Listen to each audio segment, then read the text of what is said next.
उड़ते हुए पंछी कहीं भी बैठ जाते हैं, उड़ते हुए पंछी कहीं भी बैठ जाते हैं और ये प्रेम के खग कहीं भी मिल जाते हैं। तो जी हाँ साथियों, आज की चर्चा में हम बात करने वाले हैं एक ऐसे ही प्रेम की, जिसमें एक तरफ एक राजकुमारी है और दूसरी तरफ एक सामान्य आदमी है।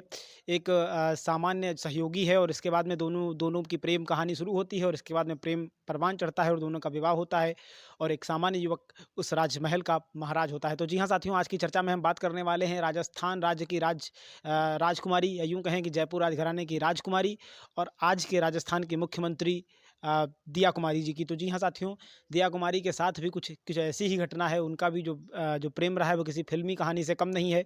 उन्होंने भी इसको पाने के लिए काफ़ी यतन और प्रयत्न किए हैं, तब जाकर उनका जो प्रेम था वो सफल हो पाया और वो जो है अपनी चाहत को हासिल कर पाईं। तो जी हाँ साथियों, चलिए जानते हैं इनके बारे में और किस तरीके से इसकी शुरुआत हुई और कैसे, और इसके बाद में किस तरीके से दोनों में अलगाव भी हो गया एक लंबे वक्त के बाद, 2 पुत्र और 1 पुत्री होने के बाद में। तो चलिए इसकी शुरुआत करते हैं। तो साथियों, आपको बताऊँ कि साल 1971 का ये वर्ष था जब जयपुर राजघराने की जो राजमाता पद्मिनी देवी और जो राजा थे, यानी कि यूँ कहें कि महाराज थे, सवाई भवानी सिंह जी, उनके घर में एक पुत्री का जन्म होता है। मात्र इकलौती संतान के रूप में दिया कुमारी जी जन्म लेती हैं और इकलौती संतान होने की वजह से काफ़ी लाड प्यार से पली बढ़ी हुई दिया कुमारी थीं और माता-पिता ने काफ़ी मतलब हर बात लगभग बेटी की मानने की कोशिश की और हर तरीके से बेटी को जो है संतुष्ट करने का प्रयास किया। इसके बाद में बेटी की शाही परिवार होने की वजह से बेटी की उसी तरीके से परवरिश होती रहती है। बेटी की जो पढ़ाई है, यानी यूँ कहें कि दिया कुमारी की जो पढ़ाई है वो मॉडर्न पब्लिक स्कूल से होती है। फिर उसके बाद में गायत्री देवी गर्ल्स कॉलेज से होती है और इस तरीके से बेटी की जो पढ़ाई है वो लगातार चलती रहती है और वो अपने जो कर्तव्य, मतलब जिस तरीके से जैसे-जैसे बड़ी होती है, तो अपने जो उसके जिन चीज़ों में उनका मन लगता था, उनकी तरफ वो आगे बढ़ती जाती है। और उसी तरीके से वो एक बार लंदन भी जाती हैं, वहाँ पर भी वो अपनी पढ़ाई करती हैं और वहाँ पर वो जो है जो सजावट वगैरह का जो एक प्रोफ़ेशनल वर्क होता है, तो उसको वो सीखती हैं और उसी दिशा में अपने करियर को बनाने की कोशिश करती हैं। फ़िलहाल एक राजकुमारी के लिए इन सब चीज़ों का बहुत ज़्यादा महत्व, कहीं पे जॉब करने के लिए का कोई भी महत्व नहीं था, क्योंकि वो स्वाभाविक रूप से जिसके पास जो एक राजघराने की राजकुमारी हो, जिसके पास खुद इतने होटल्स हों, तो निश्चित रूप से उन्होंने इन सब के प्रबंधन के लिए इन सबको एक शानदार तरीके से मतलब जो है शानदार तरीके से आज के ज़माने के हिसाब से बदलने के लिए ये सब चीज़ें सीखी थी।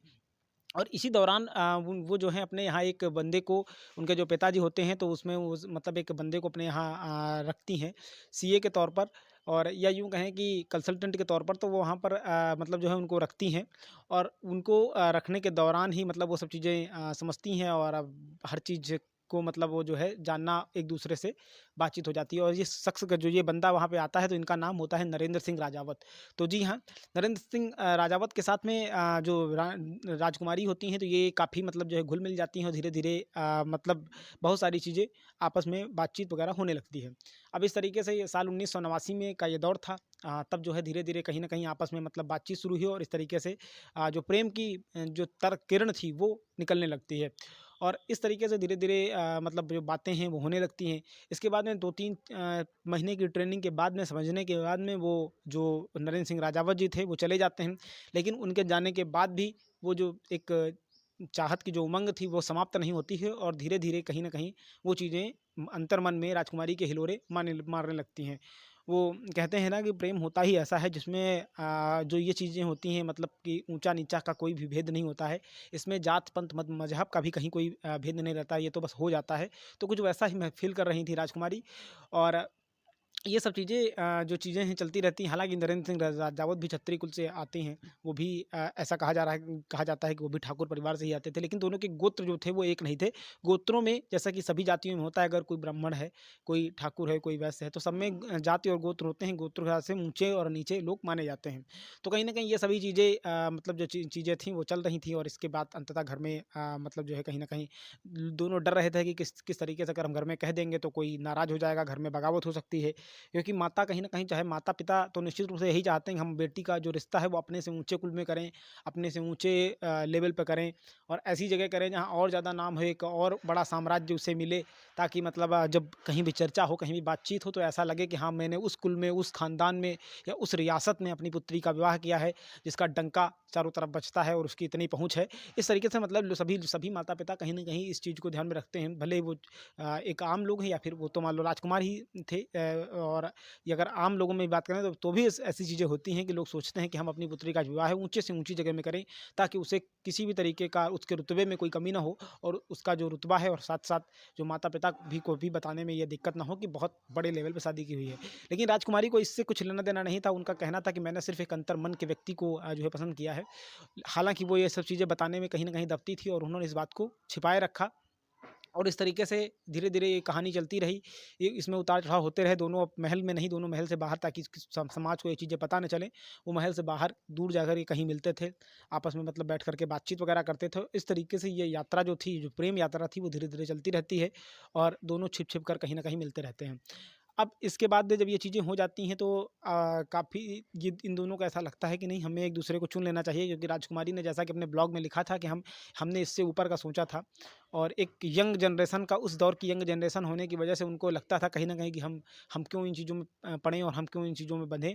तो इस चीज़ें वजह से वो जो है नए ज़माने की तरफ चलना चाहते थे, लेकिन वो जो घर का एक एक रुतबा था, एक घर का जो स्टेटस था, उसकी वजह से वो दोनों घर में बताने से भी डर रहे थे। उन्होंने ये बात धीरे-धीरे, जिनके जो पिताजी थे वो हनोई में तैनात थे, उनका वो कमिश्नर भारत सरकार की तरफ से नियुक्त किए गए थे। तो वो जो है उनका वो हनोई में तैनात थे और इस तरीके से एक दिन जब वो वहाँ से वापस लौटे तो बेटी ने धीरे से मतलब जो है पिताजी से बता दिया। लेकिन इसके पहले ही बेटी एक कदम उठा चुकी थी और बेटी ने आर्य समाज मंदिर में चुपचाप प्रेम विवाह कर लिया था और उसके बाद में वो जो है विवाह करने के अलावा उन्होंने शादी कोर्ट में भी रजिस्टर करा ली थी।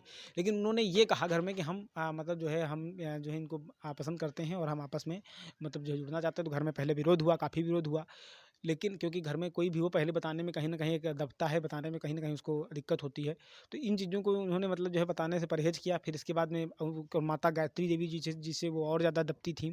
उनको लगता था कि जो महारानी है जयपुर राजघराने की, उनको और ज़्यादा दुःख होगा। कहीं न कहीं वो अपनी माता को कहीं न कहीं दुःख नहीं देना चाहती थीं और उनके अंदर एक भावना थी कि अगर मैं उनका जो स्टेटस है समाज में वो किस तरीके से हो सकता है, वो अपने आप को निम्न सोचे, तो वो अपनी जो अपना जो दुःख था वो बताने से बचती रहीं। लेकिन एक दिन कहते हैं ना कि जो सच होता है उसके उसके जो है वो छिपता नहीं है, उस सत्य को दबाया जा सकता है, मिटाया नहीं जा सकता है।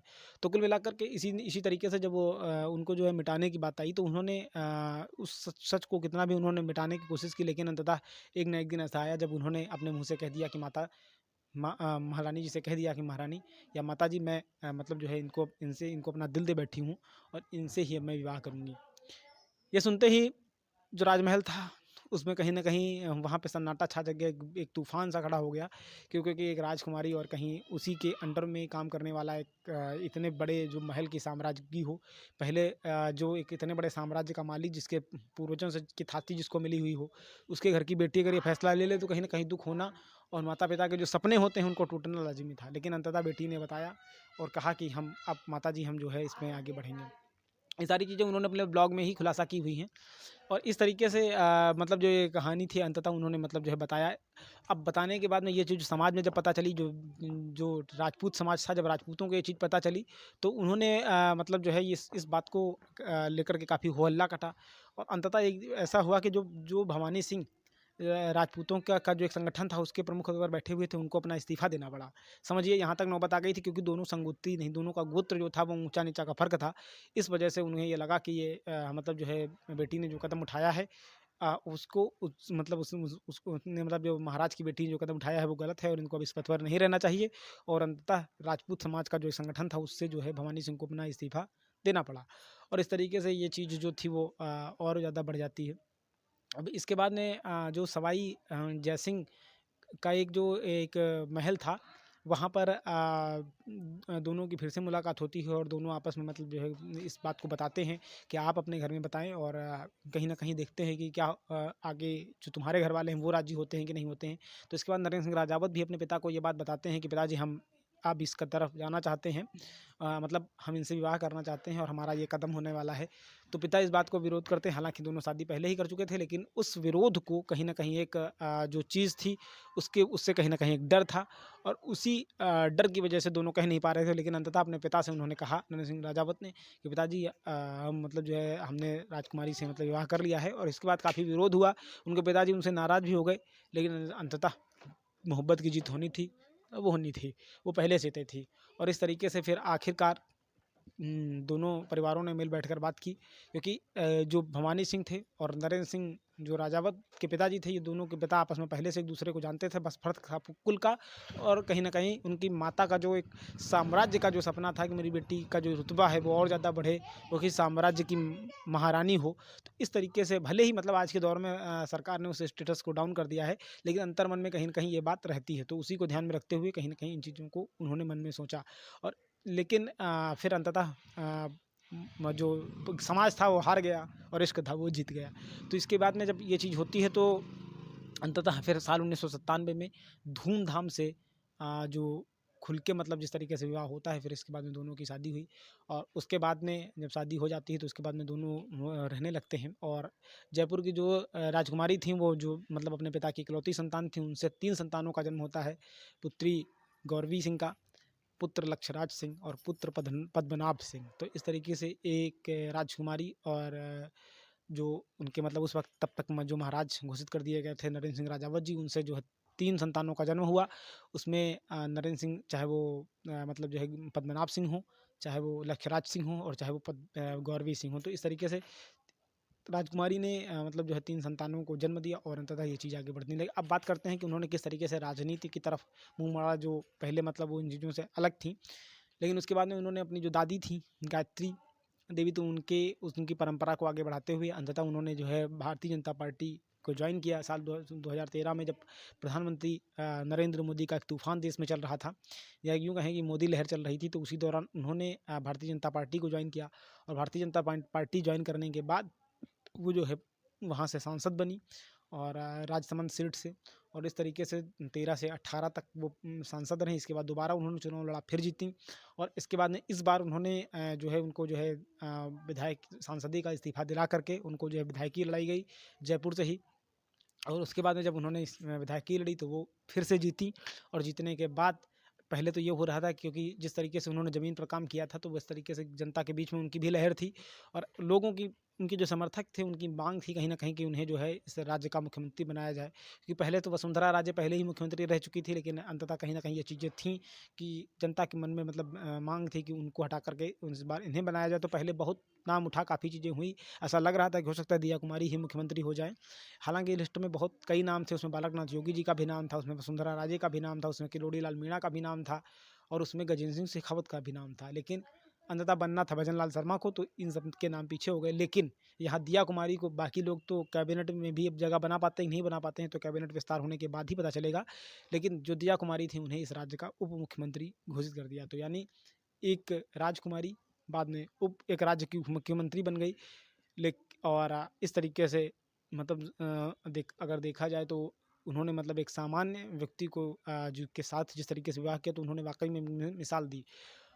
और एक बात और बता दूँ यहाँ पर, हालाँकि उनका जो रिश्ता था उसमें कहीं न कहीं विवाद की स्थिति बनी रही और एक दिन ऐसा आया जब दोनों में विवाद बढ़ गया और दोनों ने अलग होने का फैसला किया। काफ़ी दिन तक दोनों अलग भी रहे और उन्होंने मतलब जो है काफ़ी दिन तक दोनों में बोलचाल रखा, लेकिन फिर एक बार संधि हुई, समझौता हुआ और इसके बाद में दोनों ने फिर से साथ में रहने का फैसला किया और दोनों साथ-साथ रहने भी लगे।